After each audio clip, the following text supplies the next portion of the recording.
Public transit, building codes, snow removal. These policies are not always planned with people with disabilities in mind. So what does an accessible city for all look like? Writer and disability organizer Emily Macrae has some suggestions, and they can be found in a new book of essays and interviews she's edited. It's called Living Disability, Building Accessible Futures for Everybody. And it brings Emily Macrae to our studios. Welcome. Thank you so much. All right, so let's start by talking about some terminology. In the intro to this book, you note that contributors will switch between person first and identity first language. Break it down for us. What's the difference? Yeah, for sure. So there's lots of different ways of talking about disability. I think the most important thing is that we do talk about it and we include it in our conversations about all of the topics that you mentioned off the top.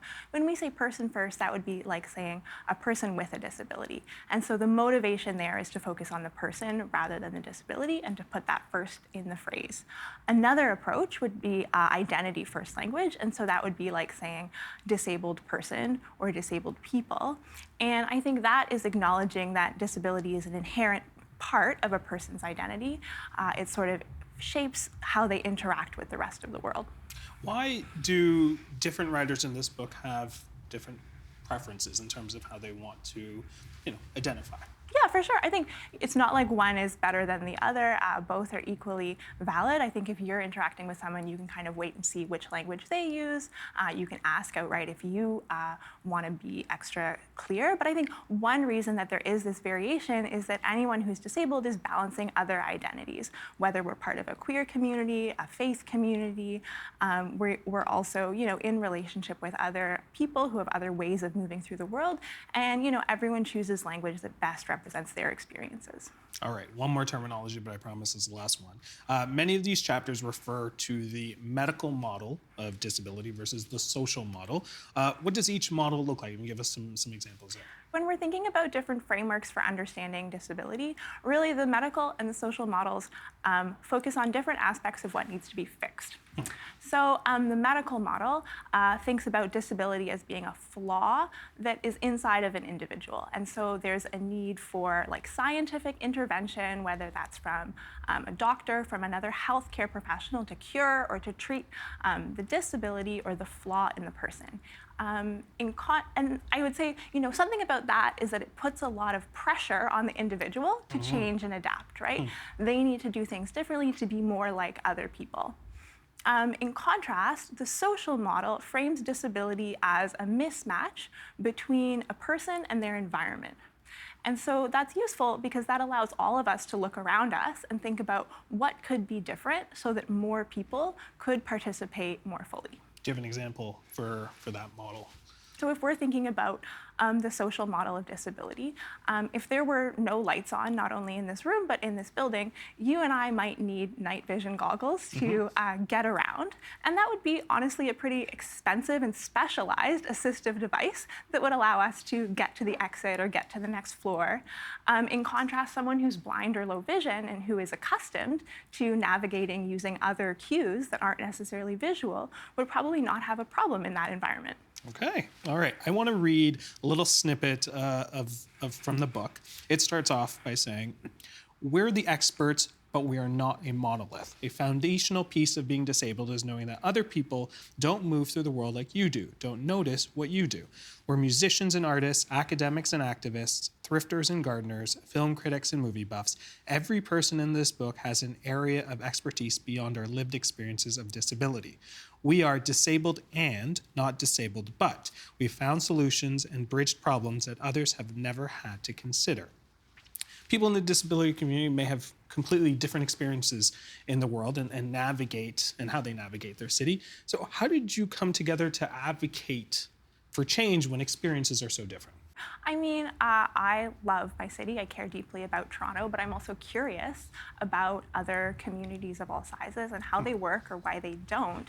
And, when I was starting to read and then write about urban issues, I noticed that disability was covered very rarely and accessibility as well, or if it was, only very poorly. And that really didn't represent my own experiences with disability throughout my life. And so what I hope that this book does is that it brings together not only things that I notice, but things that other people who are already doing the work across Canada of making their communities more accessible are doing differently and encouraging in terms of the way that we gather, the spaces that we share, and other things like online communities, the design of forums. So many things can be done differently so that more people can participate fully. All right, we'll talk about that a little later. I want to talk about some of the issues that we're dealing with. Toronto, specifically, and actually all across this country, you can look, dealing with rising housing costs in Toronto. What's the impact on people with disabilities when it comes to housing? A lot of housing is not designed with the needs of disabled people in mind, and there are physical components of housing that could be done differently. I mean, if we look at Ontario, the building code was updated in 2012 so that 15% of all new units in multi-unit residential buildings have to include some basic accessibility features. That might sound like progress, but if we break down those numbers, it's not a lot. I mean, first off, 2012 is already a while ago. 15%, not 50%, not 100%. And those units that have to have accessibility features, those are only in multi-unit residential buildings. So that excludes single-family homes, that excludes townhouses, duplexes. Really, it's cutting out sort of the missing middle housing form that we know we need to bring density and create spaces that are affordable for everyone in our cities. Now, Taz, by trade, a planner, urban planner. Curious, are urban planners trained in universal design and accessible development? Is there some lacking of knowledge in that field? So I would say there are definitely gaps there. Like urban planning is often thought about as the space between buildings. So we were just talking about the building code. That's kind of maybe more a matter for architects. Whereas when we think about urban planning, one of the contributors in the book, Sarah Mantufel, is a planner working in Winnipeg, and she actually conducted research. So she did a scan of the professional codes of practice for planners in Canada, the United States, Australia, and the United Kingdom. And there's very little language about disability, but Canada actually shows up the worst because the word disability isn't in those codes of conduct for us in our profession here at all. So you can imagine if it's not in those foundational documents, how do you develop the courses? What is the basis for professional development? All right, I want to chat a little bit about transportation. One of the chapters in this book looks directly at accessibility on the TTC here in Toronto. What are the accessibility issues on public transit as it is right now in the city? When we're thinking of public transit, I mean, there are sort of multiple systems running in parallel in Toronto. We have Wheel-Trans, which is specialized door-to-door service for people with disabilities. And then sometimes that integrates into the bus service or the subway services. Not all of the subway stations are accessible. And even stations that are accessible, sometimes you need to use multiple elevators to get between street level and platform level or between different platforms. So there are definitely physical barriers in terms of getting around the subway. And then other things like frequency. Does the bus route that you need run often enough that you can get to your appointments or get to work? How far in advance do you need to call to get a Wheel-Trans ride? What is that window that the Wheel-Trans bus is going to wait for you? And what happens if you forgot your coat upstairs? Different things both in terms of the hard infrastructure and the soft services that could be different so that we can all get around and get where we need to go. In this chapter about the TTC and transit in particular, it was kind of interesting because the people that were involved were kind of talking about being the guinea pigs for accessibility in the TTC. But what was interesting was that there was a story where disability advocates tried to get the TTC CEOs at the time to understand the challenges. What did they do?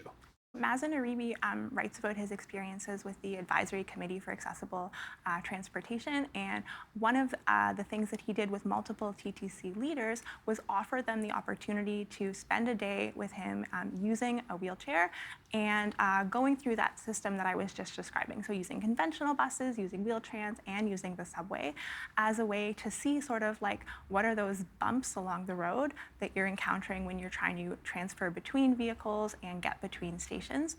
So I think, really valuable relationship building experience to give a perspective for people who may not have had to sort of think through every step in the process. Do we know how that unfolded? How did it go? Because I am curious, former TTC CEO Andy Byford, doesn't require a wheelchair to get around, and I'm curious if there was maybe some pushback around, putting someone who didn't require a wheelchair in a wheelchair to experience what it was like. So I think Andy Byford is one of the people who did say yes to that invite and go for the experience. I think that one of the things that he noticed was just that passengers can be really inconsiderate in terms of just brushing by and not giving people the space that they need to use and maneuver while they're getting on and off the subway, for instance. But I think one of the great things about this book is that we bring together chapters and ideas that sometimes contrast. So another of our writers, Jonathan Lepke, brings together research and shows that some of these simulations to sort of try on disability for a day aren't necessarily the best way to build empathy or create systemic change, because of course disability isn't a costume. I can't take it off at the end of the day. And so maybe that's a starting point, but of course having these more in-depth conversations, spending time with a chapter is another way to sort of learn more and think about how it impacts your life and your decisions. Very good. All right, I want to read another little snippet. It reads, more than 500,000 disabled Canadians consider themselves housebound, and winter conditions are one contributing factor. In Toronto, the inconsistent maintenance of sidewalks on residential streets creates a perverse incentive against walking or riding around the city's densest neighborhoods. Each winter, instead of visiting friends or attending events, thousands of Torontonians are stuck at home out of fear that the sidewalks we rely upon are not safe connections to our destinations. All right, so one chapter in this book focuses on one particular night where you and your brother are off to get some Thai food. Lovely food, you had a great time, but what happens when you're heading home? So this is back in 2017, and I'm sort of recollecting on some of my experiences of winter, which is my favorite season. I actually love snow. But as we were heading back from the restaurant, my brother uses a wheelchair, and he got stuck in the snow in front of someone's house that hadn't been fully shoveled, and it was really scary. He couldn't move forward, he couldn't move backward. It was really hard to know what to do in that situation, and that was because every single individual property owner was responsible for digging out the area in front of their house after every snowstorm. I should say that that has changed since then. So that happened in 2017, and at the end of 2021, Toronto introduced that there would be sort of publicly funded snow shoveling services for all sidewalks, not just sort of the wider, easier to plow sidewalks. But Toronto is really an outlier, because when the press release for that new program was announced back in 2021, it was saying, Toronto is joining Ottawa and Montreal in terms of taking this approach. What about Halifax? What about Edmonton? Anywhere this side of the Rockies, we get snow in the winters, and that means a whole bunch of people are at risk for not being able to just get out the door. I want to make sure people understand that this wasn't just, someone who didn't shovel their sidewalk and it's an inconvenience to you. This was for you and your brother really having to really think about how to get out of it. Can you walk me through a little bit about that? Because it's, having to trace your steps backwards. I think when you were talking about this story, it added a significant amount back, which is a short distance really from home. But these small little things are not as small as we think. That's a really good point. I think, we didn't go far away to grab our dinner, and we were sort of stuck in that snow for quite a long time. My brother's a really good driver, and he's capable of problem solving using his electric wheelchair. So he was, looking for different ways to adjust his angle. I asked permission to sort of try to give him a boost from behind. That wasn't working. And so, it's an example of neighbors not looking out for each other and systems not being in place so that everyone can simply get from one end of the block to the other. All right. The Wellesley Institute recently released data showing that it costs about $62,000 for a single working age adult to thrive in the city of Toronto. Mm-hmm. For an adult with a disability, they estimate that cost is up to 32% more. What makes living in a city more expensive for people with disabilities? all kinds of factors that we can get into. And I think I'd also just say, we're talking about a large number of people. That same report from the Wellesley Institute says about 1 million Torontonians are living with some kind of disability. And so, impacts on costs can include food preparation. We have a chapter in the book about depression, and when you're dealing with really limited energy, less capacity to do things like cook meals. And so, does that mean that you're maybe buying prepared foods, which could be more expensive, or getting grocery deliveries, which also has a cost? There is the topic of incontinence, which is uncomfortable, but Dorothy Ellen Palmer has a really brave chapter about adult diapers. And anyone who gives birth is at risk of, later in life having changes to bladder capacity, and then maybe you're just doing a lot more laundry. And, in my rental building in Toronto, since I moved in, the cost of laundry has doubled. That's not loads for everyone, but when you're living on a fixed income and when you're having to do multiple loads of laundry a week, that does add up. All right, I think I know the answer to this question, but I think it's important to ask. In this province, we have the Ontario Disability Support Program. Is it enough to provide for people living with disabilities? So the Ontario Disability Support Program, that's about $1,400 a month for a single person. And there are people who have been much more involved in this than me for a much longer time who have described this form of income support as legislated poverty. And, similar criticisms can be applied across the country in terms of these are rates of so-called social assistance that are set by our elected governments, but that are far below the poverty threshold. And there are other punitive measures in terms of the possibility to earn income on top of that, or the types of assets and income that your partner can have. So it creates a really challenging situation.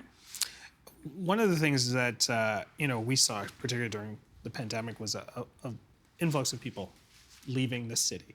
And I'm curious, that is not an easy thing to do for a lot of people. I'm just curious, why can't people with disabilities just move to rural places where there are lower costs of living? I would also say that people with disabilities do move. We've got a chapter in the book by Athena Cooper, who moved from Vancouver to Calgary. We've got a chapter by Shay Ehrlich, who's kind of dreaming about leaving the city. And so, none of us is stuck in place, regardless of our abilities or disabilities. But, I think that cities do create proximity in terms of the distance to whether it's a grocery store or other types of services. And then we all have our own networks of relationships, right? And so as much as I might dream about another city, well, my friends are here. I value my neighbors, and we do all help each other out in a way that can't be quantified, especially for people who are, living on a fixed income or who need help with some of those less formal day-to-day tasks, like, for example, cooking. All right. I want to come back to the connection aspect. Many contributors in this book talk about connecting with other activists on social media. How has the online environment changed disability advocacy?